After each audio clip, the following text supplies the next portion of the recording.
The pride, passion, and pageantry of college football lives here. This is the Paul Feinbaum Show, Hour 2 podcast. This might be college football heaven. I want to correct something I said about His Honor the Governor of Louisiana, who is the wizard behind the curtain here. Jeff Landry went to Lafayette undergraduate. He did not go to McNeese, where Roos came from, and has a law degree from Loyola in New Orleans. But he is a key player to get to know in all of this. He made some very pointed comments yesterday towards Sankey and the SEC. Barry is up next in Virginia. Hey, Barry, go right ahead. Good afternoon, Paul. How are you doing? We're doing great. I haven't talked to you in a couple of years, but to start out, I want to tell you, if you cut me, I'll bleed orange. I'm a Tennessee fan. I spent 20 years in the Air Force. I was overseas in Japan for 5 years in the early 70s, and one of the best games I ever listened to on the radio was when Tennessee beat Penn State, that was ranked number 5, with Franco Harris and Lydell Mitchell playing in the backfield, and Tennessee beat them 31-11 in Knoxville. That was my day. That's I even listened to them in Vietnam also. But my main reason for calling today, I know all about this this thing that's going on with the NCAA, and my thing is, and I've always said this all my life, it's all about the money, okay? But my pet peeve is, number one pet peeve is preseason polls. That's number one. Number two is these people that come out and say, well, this team is only going to win 7 games this year. No, they're going to win 8. They're going to lose this one, this one, this one. And these are people that I think haven't even stepped foot on a football field, and they're predicting all this stuff. And I want your opinion on that. Well, I don't know. To me, none of us know, okay? I'll say that at the front end.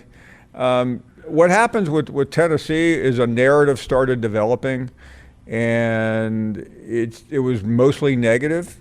I think Josh Heupel, when he sat next to us in Tampa, started to bring me back a little bit, because he showed a lot of confidence considering what has happened in that quarterback room, and I have great faith in him as a football coach. I think he made a very brilliant decision in bringing in Knowles as a DC. So I think it's just to me it's going to come down to one game on that schedule. I don't think they can beat Texas. I don't. I think the Alabama game will determine whether they have a good season or not. They have to beat Alabama at home. Yeah. Well, I think Josh Heupel is the best coach since Philip Fulmer at the Tennessee. And easily. Everything being said, I'm not a Lane Kiffin fan. Well, who is? Other than when he left other than those in LSU, that was kind of dirty. Well, hey, thanks for the call. Really appreciate it. And thanks for your service. That's quite a story you were telling us there. Let's check out Justin in Nashville, Tennessee. Hey, Justin. Hey, how you doing, Paul? Thanks for taking my call. Thank you. I'm a first-time caller. Been a big fan of your show for a long time. So, Paul, I'm an LSU fan. I've been an LSU fan since the days of Kevin Falk. So this whole thing is going on with LSU and Lane Kiffin.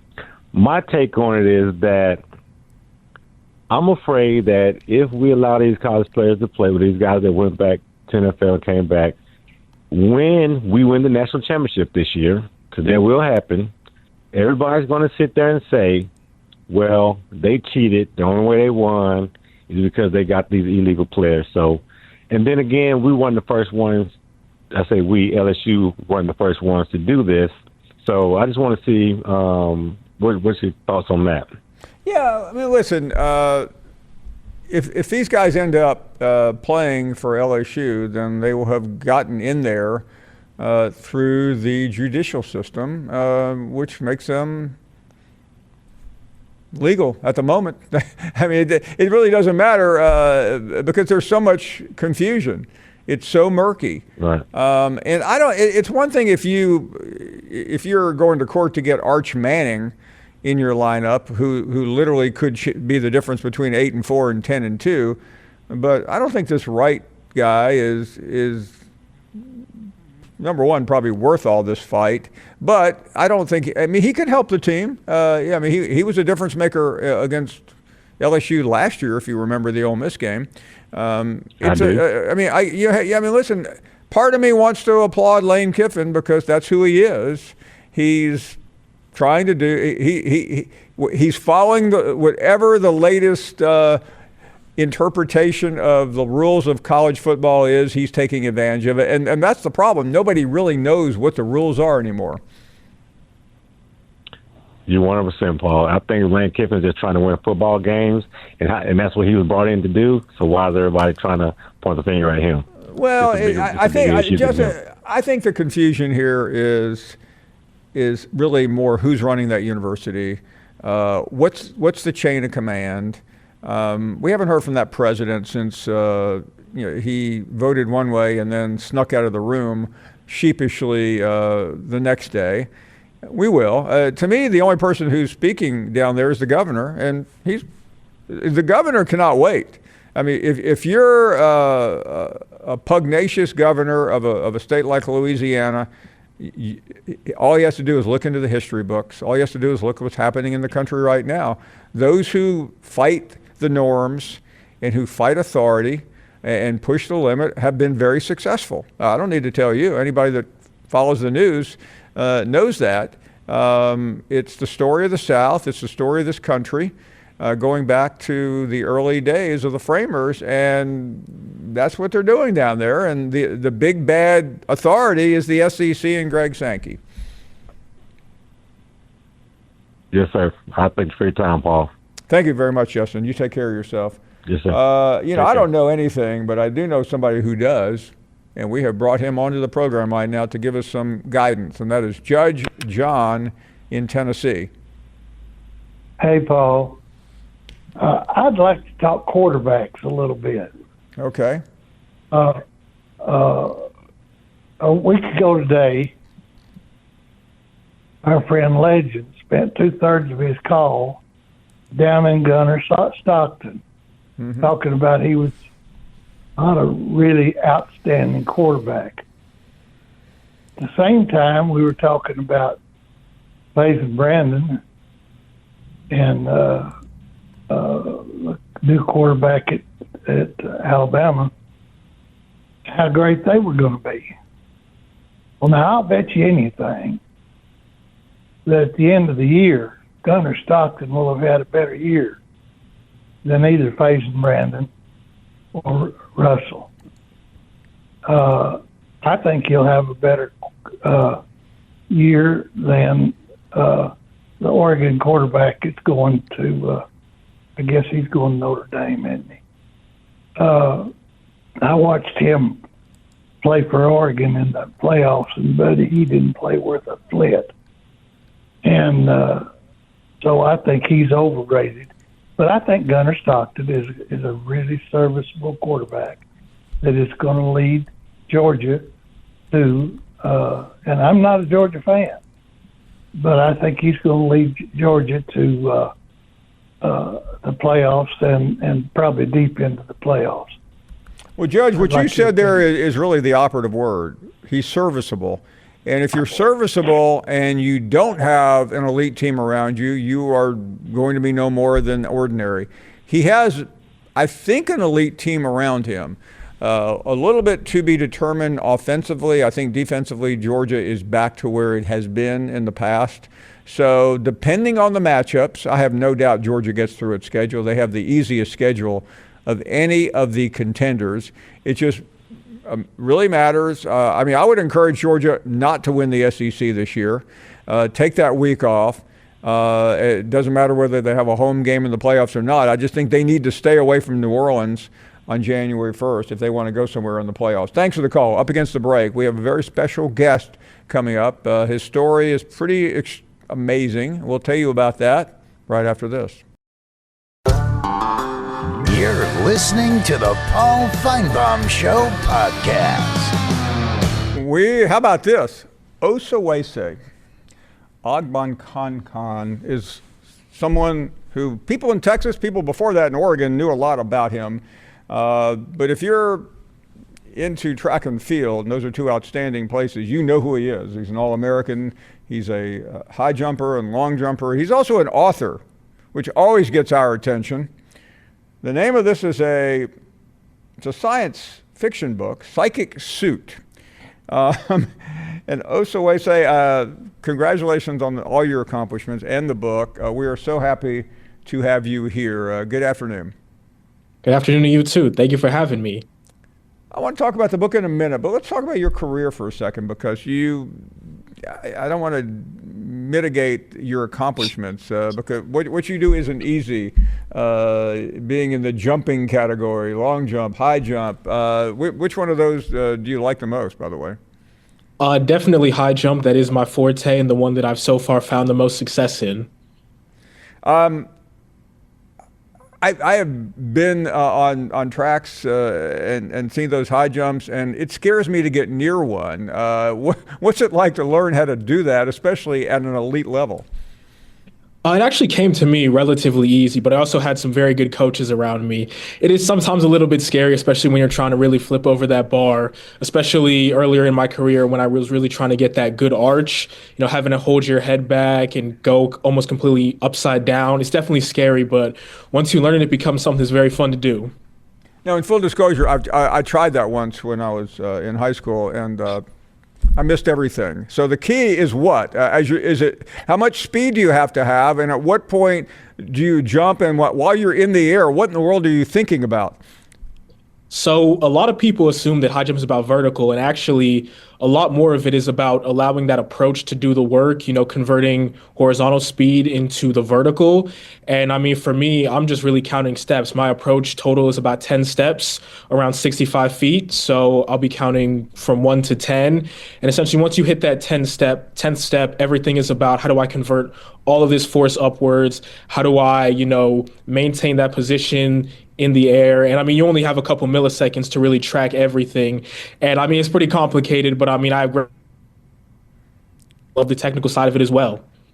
Oh, so wait a second, you can tell I'm a track and field freak with these questions, but when you hit that 10th step, as you're going up, do you know, internally, whether you've done the right thing and you're going to make it over or not?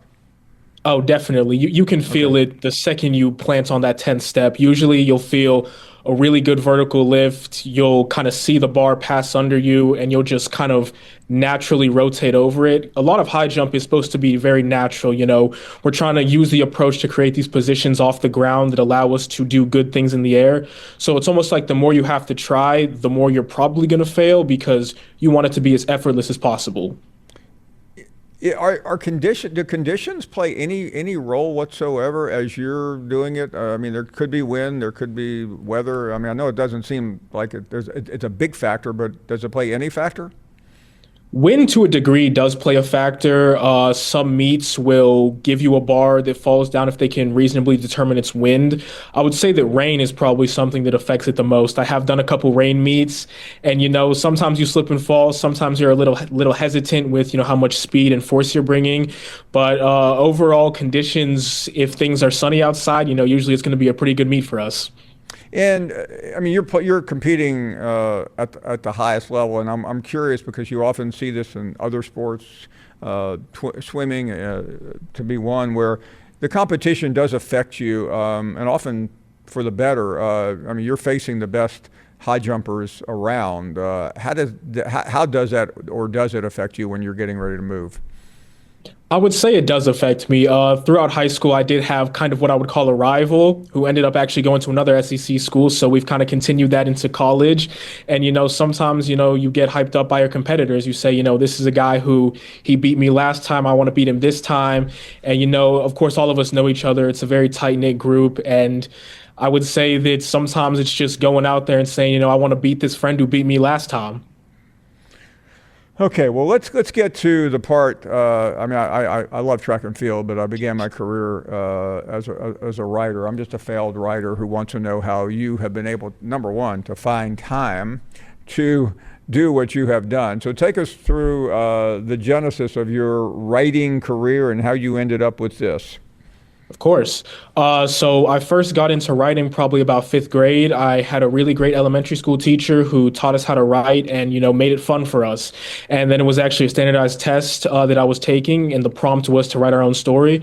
I started writing my own story, and I thought, hey, I actually really like this. And from there, I went home that day, got a binder and some lined paper.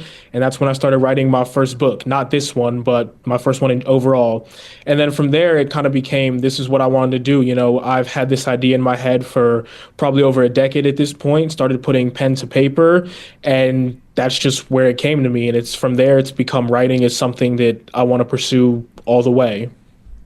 Writing is, unlike being on a team, one of the loneliest experiences. So tell us how you overcome it, because obviously you need somebody to help you with it. You need somebody not so much help you with the writing, but say, is this good? What do you think? How do you do that? Something tells me your teammates probably have other things on their mind. Definitely a lot of teachers and professors who I go to for ideas, run things by, and just having that level of support, especially from the academic side, has always been how I've kind of found that support. And it's also, you create characters and sometimes they feel real to you. So, kind of going into the fictional world and saying, this is a character I have that feels so real to me is such a unique experience. I didn't mention it, but people at Texas know this. I mean, you're also an outstanding student. I won't embarrass you too much on that front, but that is commendable, and you have our congratulations. So tell me, your career at Texas is about to end. What happens next for you? Ideally, I would want to go pro. So this is kind of a make or break year for me. I want to put up some marks to, show the track and field community that I'm someone who can compete at the next level. I have a great coach surrounding me, great staff. So the next step for me would be hopefully going pro in track and field. Okay. And you're very much likely to do that. What about the other part of your career as a writer? Is that something you want to continue as well? That is definitely something I want to continue. I already have plans for a second and a third book. I've been putting down a lot of ideas and even some fully fleshed out chapters, and I'm really excited to be back in this world. Film and television is also something that I'm hoping to get into, especially being down here at the University of Texas, a lot of Hollywood contacts, and I'm really grateful to the support that the university has given me, especially in trying to break into Hollywood. Okay. What would you, when you get to Hollywood, and I have no doubt you will, are you looking more? What aspect of it do you want to pursue? I would definitely be a more behind the scenes person, ideally someone in an executive production role, perhaps even a writing role. I would definitely want to be very hands-on with my project because, as all writers know, this is kind of your baby, but it's also that I'm not the kind of person who's very front of the camera, but definitely a big behind the scenes kind of person. So it's been a pleasure talking to you and getting to know you, and I am going to be following you very closely, both professionally and professionally, both on the track and in the bookstores. Hey, thank you for making time for us. Congratulations, and really appreciate you coming on. Thank you so much for having me. I appreciate it. Well, what a fantastic conversation. We'll take a break. It was so nice to get away from some of the stuff that we talk about nonstop here. We'll be right back after this. You're listening to the Paul Feinbaum Show podcast. We are back. Great to have everybody here. And Lance is up next. How you doing, Paul? Hey, Lance. I was calling. I am born and raised in Baton Rouge, but I have lived in Indiana for 40 years. And my wife went to IU, by the way, but we've all been having a conversation here. Who is going to be left over at the end of the season in football, Indiana or LSU? Which one is going to make the playoffs? Between the two, Lance, I think Indiana is probably in better shape. A lot of people say that, and I question that, but with really, Lance, it's not about anything other than I think both rosters are. I mean, I would say maybe Indiana has a slightly better roster, but I think their path is a little bit easier than LSU. Yeah, Well, not by much. Don't judge all Landry's as bad. I'm another one, but I just don't live there no more. But LSU is my favorite. I'm always going to be rooting for LSU, and I haven't necessarily liked all the coaches, but I'm going to be a LSU fan to the end. Thank you very much. Appreciate it, Lance. You take care of yourself. Let's continue. Gunny is in Georgia. Hello, Paul. How are you today? Hey, Gunny. Yeah, I got a little story I'd like to tell you. Okay. When I was playing college football, I weighed 242 pounds, and my birthday's in December, so I went to there when I was a freshman, 17 years old. My dad was about 180 pounds, and he could push me around all over the place because he had a man's strength and I had a boy's strength. But I had no problem with the other players. But I had uncles who played football at the University of Georgia, and they were much older than me, and we practiced a lot, and they could push me around because they had men's strength, and I still had my boy's strength. That's the deal I have against bringing these people back from the pros, and in the college football. Yeah, no, I understand and that. To speak to Lane Kiffin, he has no respect for football. He don't even love football. All he cares about is Lane Kiffin and winning. And he'll sign anybody he can, and he'll bend the rules or push the envelope just as far as he can. And that's my opinion. And I love your show. I appreciate it. You know I'm an invalid. I sit here every day, and I'll do. Well, Gunny, I tell you what, I love when you call in, and it's interesting about Kiffin. He grew up in a football family. His father was a famous football coach. Yes, I do. His father was a great man. He was, but Lane Kiffin loves one thing more than college football, and that's himself. Exactly. He doesn't care. He wouldn't care if he put a bunch of robots out there if he could get away with it. So the thing is, down in Louisiana, and you mentioned Long, that was his school. He would have done anything to win. Well, and people keep asking, well, why are you talking about this governor? What does this have to do with anything? It has everything to do with the situation. Because the governor in Louisiana is different than maybe the governor in Indiana or somewhere else. It's a very powerful position. It controls every tributary of money in the state. And the fact that it's down the street from Tiger Stadium and the history with Huey Long makes it even more interesting, except in some governors. I mean, the last governor down there was, I've seen him at LSU football games, but Jeff Landry, who didn't go to LSU, as I stated, understands the success to becoming a more important politician is through LSU. And he did all these things. He hired Wade and the president and the guy who runs the athletic department. He's not the AD, but he runs it. And he got a lot of attention. I knew somebody last fall that kept pushing us. Hey, we want to get Jeff Landry on your show. And I don't make those decisions. I'll talk to anybody, but there were some people that above me that did not want politicians on the show. By the way, I think it was a mistake. I think he's a very important person, but that's not my decision to make. So Landry he knows that if he gets up in front of the state capitol tomorrow and talks about the border or taxes or the price of beef, people are going to yawn.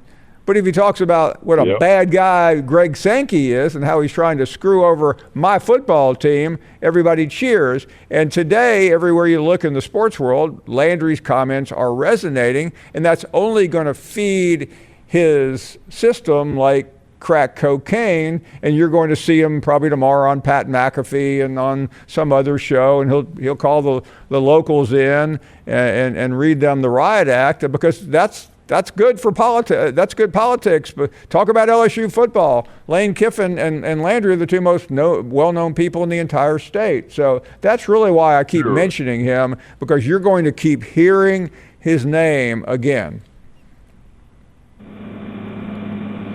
But Greg Sankey's not going to let this happen. Well, you know what Greg Sankey has behind him?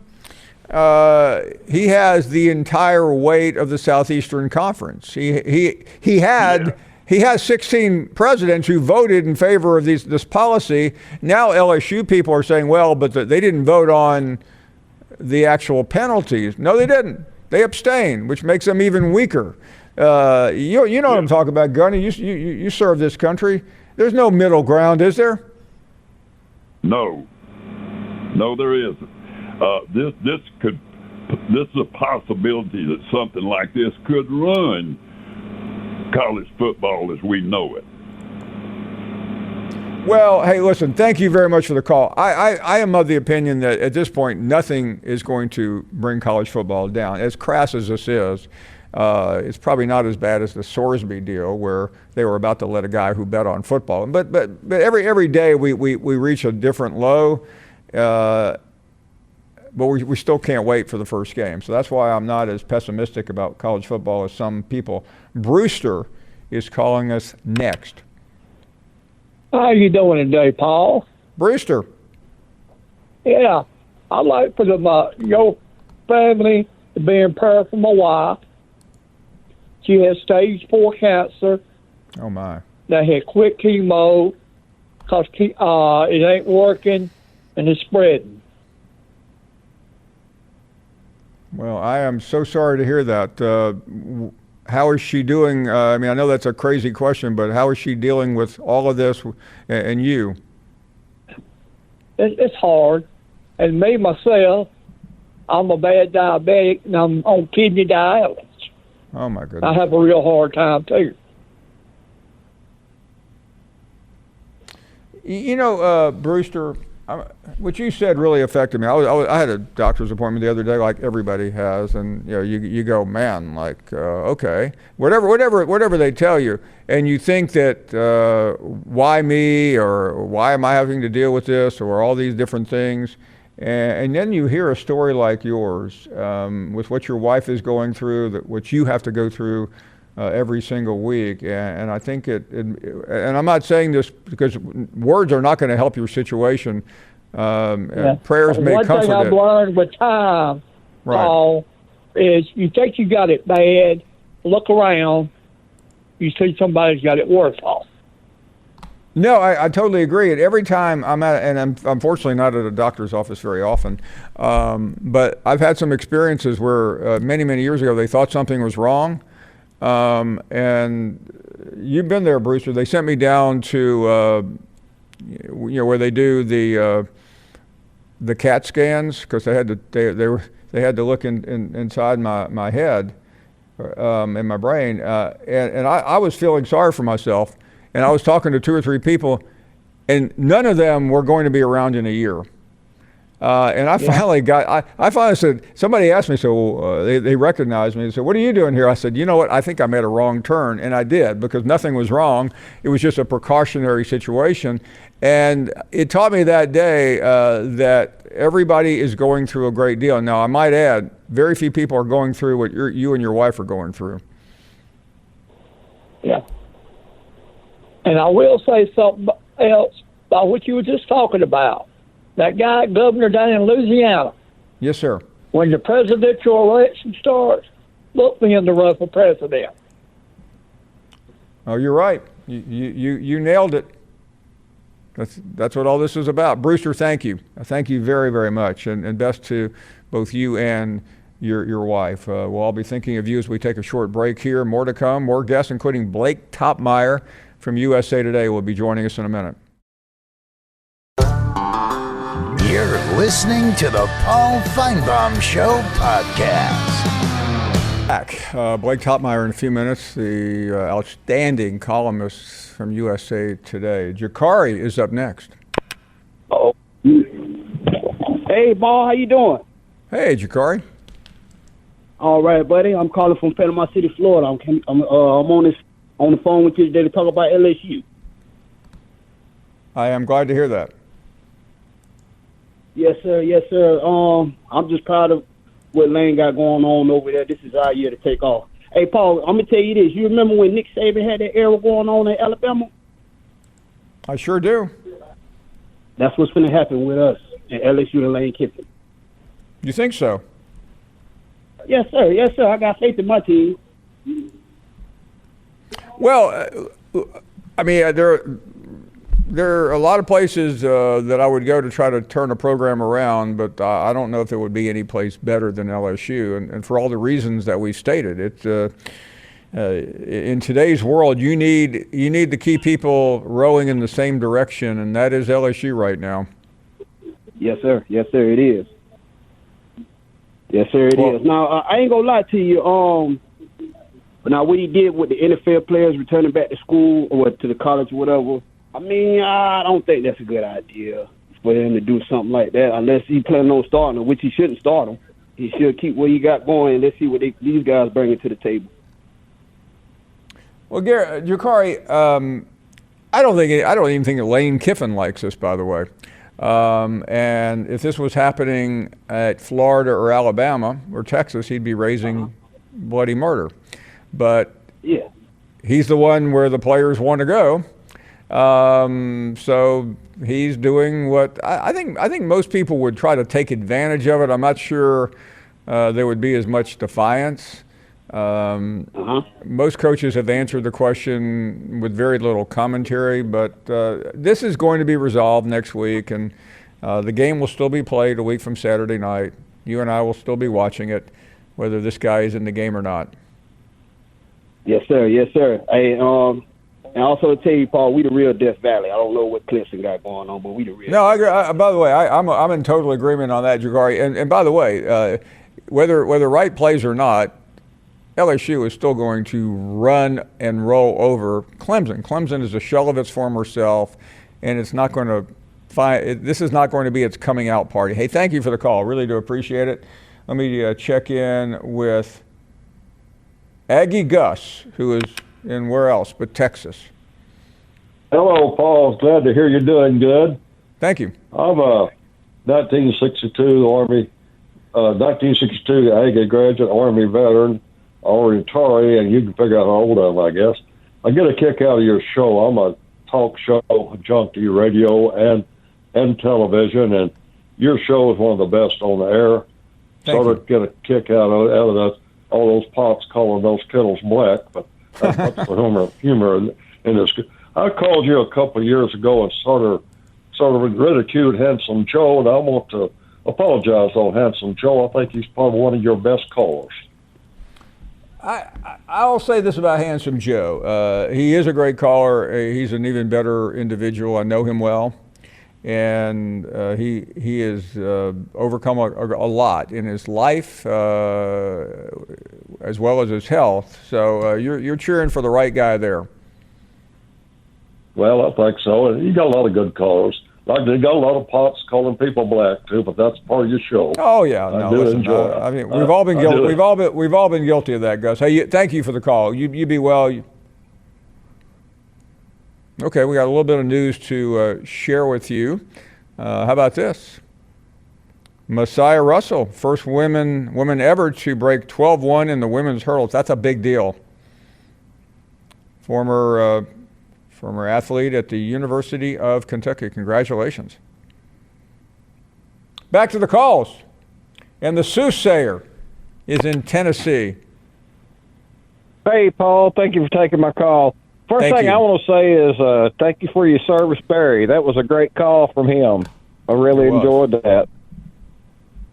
And Judge John, I agree with him totally on Gunnar Stockton. Remember last week I told you I think Georgia's is the team to beat this year, and Gunnar Stockton is very underrated, and Judge just needs to get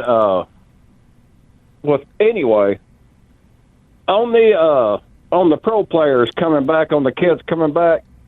Everybody is taking care. I mean, they're blaming this and that, and I think the players also need to be held accountable. I mean, they're getting paid money. They're getting paid good money, and I'm all for that.